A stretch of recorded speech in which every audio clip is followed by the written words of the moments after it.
UP में करीब 1% बढ़े मुस्लिम मतदाता। सत्यापन की तैयारी, नए बने मतदाताओं में 35% इनकी संख्या। यूपी में करीब 1% मुस्लिम मतदाता बढ़ गए हैं, इनके सत्यापन की तैयारी चल रही है। नए बने मतदाताओं में 35% मुस्लिम मतदाता हैं, कई आयु वर्ग में आबादी के अनुपात से कहीं ज्यादा हैं। उत्तर प्रदेश में विशेष प्रगाढ़ पुनरीक्षण यानी SIR के बाद मुस्लिम मतदाता 0.9% बढ़ गए हैं। इतना ही नहीं, जो नए मतदाता बने हैं उनमें 35% मुस्लिम हैं। कई आयु वर्ग में आबादी के अनुपात से कहीं ज्यादा मुस्लिम मतदाता हैं। उच्च स्तर पर चल रही डाटा के गोपनीय विश्लेषण में ये तथ्य सामने आए हैं। इसके अलावा मतदाता सूची में बड़े पैमाने पर कई अन्य तरह की गड़बड़ियां भी सामने आई हैं।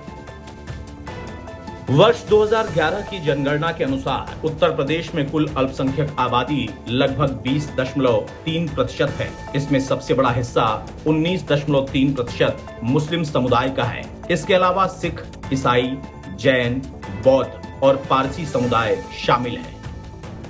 चुनाव आयोग धार्मिक आधार पर मतदाताओं के आंकड़े जारी नहीं करता है। हालांकि राजनीतिक और सामाजिक अध्ययनों के अनुमान के मुताबिक राज्य के कुल मतदाताओं में अल्पसंख्यक मतदाताओं की हिस्सेदारी उनकी आबादी के अनुपात में लगभग 19 से 20% के आसपास मानी जाती है।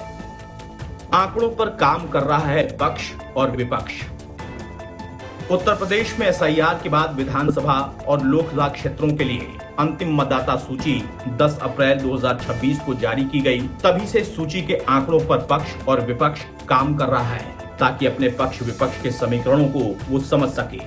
राजनीतिक सूत्रों के मुताबिक SIR से पहले यूपी में मुस्लिम मतदाता 18.6% थे, जो अब बढ़कर 19.5% हो गए हैं। सत्ताधारी दल भाजपा के लिए सबसे ज्यादा चौंकाने वाली बात यह है कि 18 से 21 आयु वर्ग के मतदाताओं में मुस्लिम मतदाताओं की आबादी 25% दर्ज की गई है।